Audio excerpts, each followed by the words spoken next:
Kweli tumeambiwa tuwe na msimamo, sio? Jamani, kuwa na msimamo maana yake nini? Mimi sisemi, nataka nyinyi mseme. Kuambiwa lazima uwe na msimamo maana yake nini? Naam, ufanye haki. Mmoja amesema ufanye haki. Nataka tafsiri nyingine. Simame kwenye unachokiamini. Jazakallah khair. Na mwingine, hal kuwa na msimamo ina maana ya nisibadilike, nibaki vile vile nilivyo? Ndio maana ya msimamo.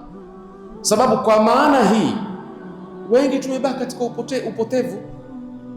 Ukimwambia mtu, shekhe, vipi akhi, hii si sawa sawa, ni mimi nina msimamo bwana. Yani watu waona kuwa na msimamo ni ubaki vile vile ulivyo. Kuwa na msimamo ni kubaki kwenye haki, kwenye sawa, hata kama utabadilika kila siku. Badilika.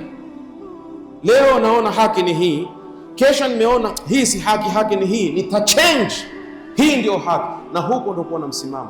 Msimamo si kubaki ulipokuwa tu wewe kila siku vile vile. Tota ukaambiwa waogopa kubadilika, eti utaambiwa huna tena msimamo. Nani aliyewaambia maana kuwa na msimamo ni kubaki ulipo? Kuwa na msimamo ni kubaki kwenye haki hata kama utabadilika.